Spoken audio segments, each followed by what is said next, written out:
I've had my Honda NC750X for a couple of weeks now, and I'm really impressed, which has motivated me to make this little video.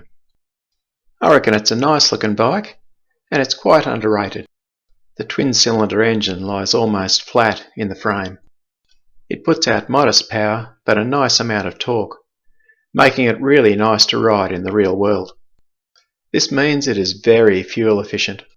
On my last ride down the old Pacific Highway and back, in company with a Ducati Multistrada, I got 3.3 litres to the 100 km.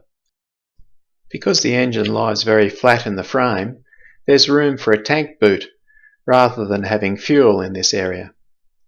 As you can see, it's enormous. The battery is also easily accessible from in here.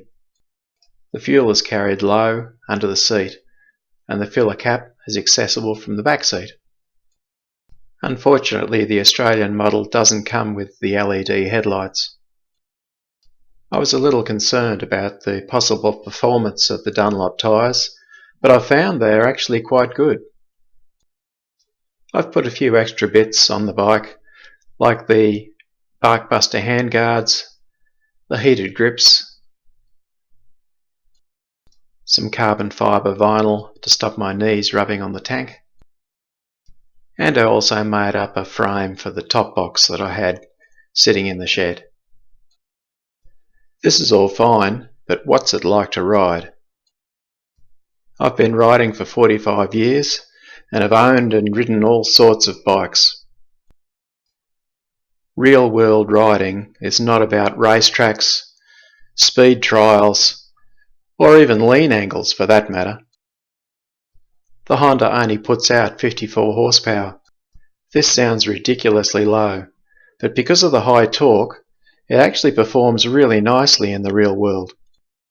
I've owned sports bikes that would wrench your arms off, but I find this is completely adequate as far as acceleration is concerned. While the suspension's non-adjustable, it really does a good job. They're well damped and they're nice and firm. There's no problems with lean angle. To scrape the pegs, you really have to be getting it down low. On the old Pacific Highway, I had no trouble at all keeping up with the 160 horsepower Multistrada.